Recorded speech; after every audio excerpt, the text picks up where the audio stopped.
Linnea Mills alustab edasijõudnute sukeldumiskursust, mis maksab talle elu. Kuid kuidas saab sukelduja minna edasijõudnute oskuste õppimisest surmani vaid ühe sukeldumisega 2 sukeldumisinstruktori järelevalve all? PADI tähistab nimetust Professional Association of Diving Instructors. See on juhtiv rahvusvaheline organisatsioon, mis vastutab sukeldumisstandardite kehtestamise ja hoidmise eest üle kogu maailma. PADI loodi 1966 aastal. Sellest on kiiresti saanud maailma kõige tuntum ja austatum sukeldumissertifikaate väljastav agentuur. Sellel on üle 6600 sukeldumiskeskuse ja kuurordi võrgustik ning see pakub sukeldujatele raamistiku ohutusprotokollide järgimiseks, parimate tavade järgimiseks ja veealuse keskkonna austamiseks. PADI kehtestab koolituse, varustuse kasutamise ja sukeldumisoperatsioonide standardid, et tagada nii harrastus kui ka kutseliste sukeldujate ohutus. Nad sertifitseerivad sukeldujaid erinevatel tasemetel, alates algajatest kuni kogenud instruktoriteni. Üks PADI alla kuuluv sukeldumiskeskus on Gulf Dive, mis suulas Montanas, kuid sukeldumiskeskused ei kuulu PADile ega ole nende poolt juhitud. Selle asemel on nad liikmed, kes maksavad litsentsitasu, et kasutada PADI nime ja koolitusstandardeid. Seejärel annab PADI tunnistuse õpilasele, kes on täitnud standardid PADI sertifitseeritud sukeldumisõpetaja juhendatud koolitusel. Gulf Dive pakub kursusi algajatele kuni kogenud sukeldujatele. Kvalifikatsiooni sukeldumised tehakse Montana järvedes, sealhulgas Sealy järves, mis asub Missoulast 1 tunni kaugusel, ja McDonaldi järves, mis on sukeldumiskeskusest 3-tunnise autosõidu kaugusel. McDonaldi järv on Glacieri rahvuspargi suurim järv. See on umbes 10 miili pikk, üle miili lai, 472 jalga sügav ja asub 3100 jala kõrgusel merepinnast. See on tuntud oma sügava ja kristallselge vee poolest, mis teeb sellest ideaalse sukeldumiskoha kogenud sukeldujatele. Ja see on üks põhjusi, miks Linnea Mills läbib oma edasijõudnute sukeldumiskursuse Gull Dive Centeris.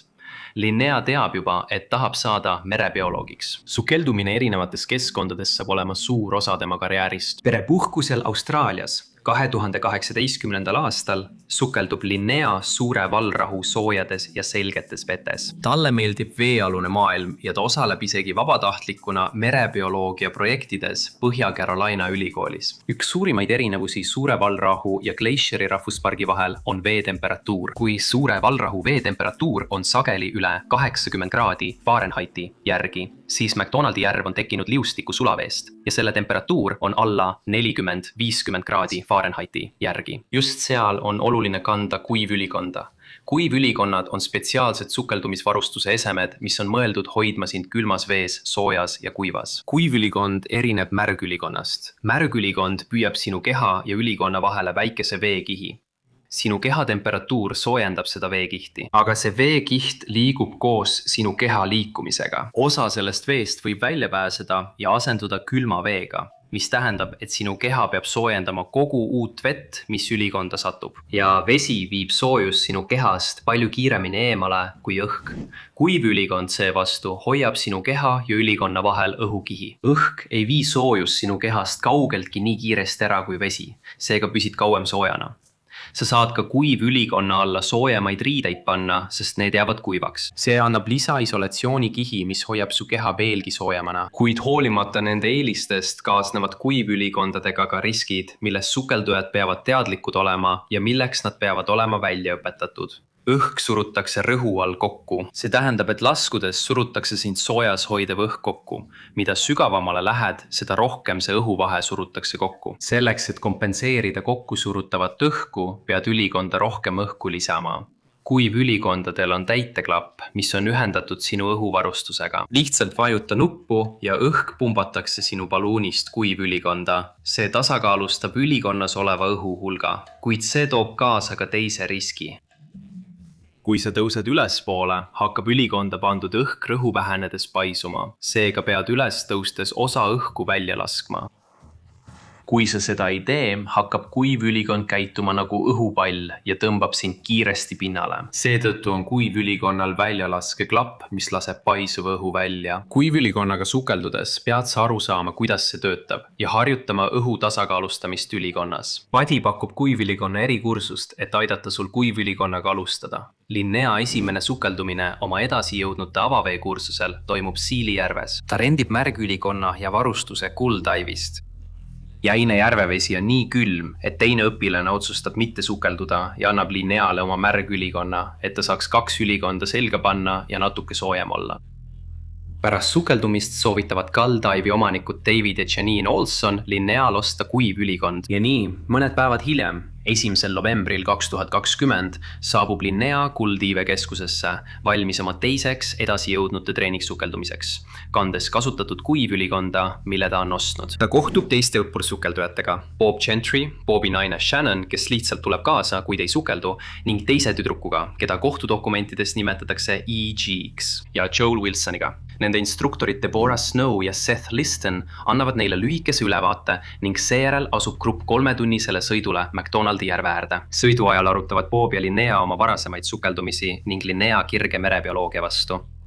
Grupp jõuab McDonaldi järve äärde ja hakkab varustust selga panema. Linnea on elevil, et saab proovida oma uut kuivülikonda ja veelgi rohkem rõõmustab teda teadmine, et tal on sukeldumise ajal soe. Ta saab varustuse selga ja on valmis vette minema, kui peatub, et küsida Bobilt oma kuivülikonna rinnal oleva madalsurve täiteühenduse kohta. Bob, kes on hiljuti lõpetanud kuivülikonna erikursuse, ütleb talle, et sinna ühendatakse kuivülikonna täitevoolik, kuid kasutatud kuivülikonnal pole vastavat voorikut kaasa. See madalsurvevoolik tuleb kruvida sinu regulaatori külge. Vooliku ühendus kinnitatakse seejärel sinu kuivülikonna külge, et saaksid laskumisel kuivülikonda õhku juurde lasta ja õhuhulka tasakaalustada. Kuivülikonna täispumpamine aitab tasakaalustada või neutraliseerida ülikonnas olevat õhuhulka, mis omakorda aitab tasakaalustada sinu ujuvust. Ja kui Linnea küsib oma instruktorilt Deborah Snowlt, mida ta peaks tegema, ütleb Deborah, et ta võib lihtsalt kasutada oma PCD-d ujuvuse kontrollimiseks. Sukeldujad kannavad PCD-d ehk ujuvuse kontrollseadet, et oma ujuvust kontrollida. Pinnal olles on see täis pumbatud, et sa püsiksid pinnal, ilma et peaksid vee peal püsimiseks energiat ujumisele raiskama. Seejärel laskumiseks lased PCD-st õhu välja ja alustad laskumist.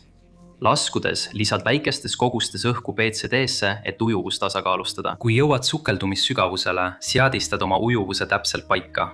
Õige kogus õhku PCD-s tähendab, et hõljud vees raskuseta. Ja sukeldumise lõpus lased tõustes PCD-st õhuni välja. Nagu kuivülikonnas hakkab ka PCD-st tõustes õhk laienema, tekitades positiivse ujuvuse, mis hakkab sind pinnale tõmbama. Tõusukiiruse kontrollimiseks lased väikestes kogustes õhku PCD-st välja. Shannon Gentry, Bobi naine, kes ise ei sukeldu, küsib instruktoritelt veel kord üle, justkui kahtleks vastuses. Kuid Linnea ütleb esimesena, kui nemad ütlevad, et kõik on korras, siis küllap minuga on ka kõik hästi. Kõik sukeldujad on kvalifitseeritud, seega jätavad instruktorid tavapärased sukeldumiseelsed ootuskontrollid ja briifingu vahele. Nad lähevad vette kell 17:00, just siis, kui valgus hakkab hämarduma. Sukeldujatel pole taskulampe, seega peavad nad lootma ümbritsevale valgusele. Deborah Snow viib Linnea ja EG-16 jala sügavusele. Nad on seal 5 minutit, kui Snow viib EG tagasi pinnale. Linnea kuivülikonnas olev õhk on veidi kokku surutud, kuid ta ei tunne end veel nii ebamugavalt, et katkestada sukeldumine, mille nimel ta sõitis 3 tundi. Ka Deborah Snow pole midagi ebatavalist märganud. Nüüd laskub instruktor Seth Liston, kes tegutseb turvasukeldujana koos õpilaste Bob Gentry ja Joel Wilsoniga. Deborah Snow laskub koos EG-ga tagasi alla. Kogu grupp laskub 60 jala sügavusele. Nad peatuvad ühe lastangul. Bob Gentry märkab, et Linnea tunneb end väga ebamugavalt. Ta üritab anda märkus Snowle või Listonile, kahele sukeldumise instruktorile, et midagi on valesti. Kuna ta ei suuda nende tähelepanu saada, pöördub ta Bobi poole. Bob ujub kohe tema suunas, kuid enne kui ta jõuab Linneani, kaotab Linnea tasakaalu ja libiseb astangult alla. Bob tormab talle järele ja kui ta jõuab Linneani 85 jala sügavusel, näeb ta, et tema kuivülikond surub keha nii tugevalt, et ta ei saa enam hingata. Bobi väljaõppe rakendub ja ta haarab Linnea PCD täiteklapi järele.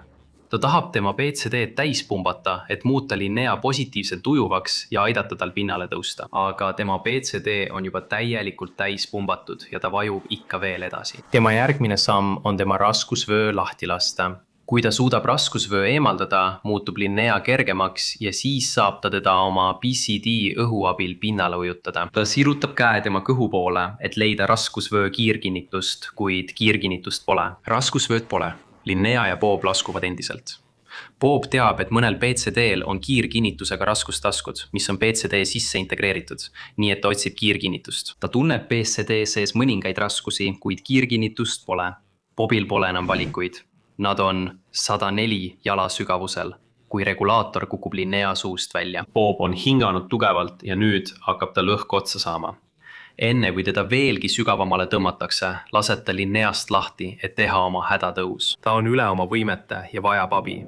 Ta jõuab pinnale ja otsib kedagi, kes aitaks, kuid pinnal pole kedagi abiks. Deborah Snow tõuseb pinnale pärast seda, kui märkab, et 2 sukeldujat on kadunud. Bob ja Shannon seletavad, et Linnea on endiselt vee all ega saa pinnale tõusta. Snow laskub korraks, et Linneat otsida, kuid ei näe teda hämarates vetes. Ülejäänud grupp tõuseb pinnale. Snow ja Liston vahetavad oma balluunid ning teevad veel ühe sukeldumise. Nad leiavad Linnea keha 128 jala sügavuselt. Kuna nad ei suuda teda üles tõmmata, peavad nad tema PCD eemandama, et koormat kergendada ja ta pinnale tuua. Pinnale jõudes ei ole nad mobiilimasti levialas. Üks paar, kes on õnnetust näinud, pakub end vabatahtlikult sõitma 30 minutit lähima mastini, et saada levi ja teha hädaabikõne. Deborah Snow eemaldab seejärel Linnea sukeldumise arvuti ega anna seda uurijatele. Ta eemaldab ka Linnea kursuse paberid, mis näitavad kursuse edenemist. Linnea PCD leitakse hiljem üles.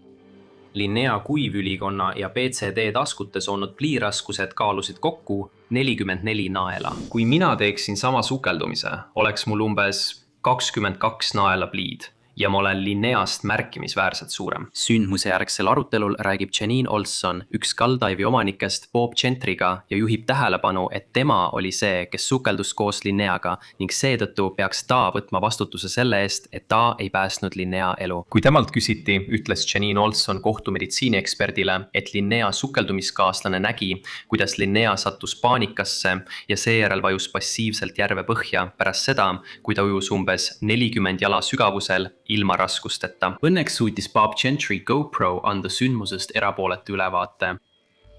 Et mõista selle sukeldumisega seotud ebapädevust, pead teadma ka seda, et Deborah Snow oli alles hiljuti instruktoriks kvalifitseerunud. Tal polnud kvalifikatsiooni kuivülikonnas sukeldumise õpetamiseks ja ilmselgelt ei saanud ta aru kuivülikonna põhimõttest, et sellele on vaja täitevoolikut. Olen ise õpetanud mainekates sukeldumiskeskustes ja võin öelda, et äsja kvalifitseeritud instruktoritel lastakse harva omapäi tegutseda. Heades sukeldumiskeskustes kasutatakse kogenud peainstruktorit, kes juhib sukeldumisoperatsioone ja juhendab uusi instruktoreid. Arvestades, et Janine Olson üritas uurimist eksitada, pole kahtlustki, et juhendamist ei olnud üldse. Tegelikult rentis Skydive 2019. aastal vigase varustuse kvalifitseerimata sukeldujale, kes selle tagajärjel suri. Sel ajal, kui Linnea suri, oli selle juhtumi eest Skydive'i vastu veel pooleli kohtuvaidlus.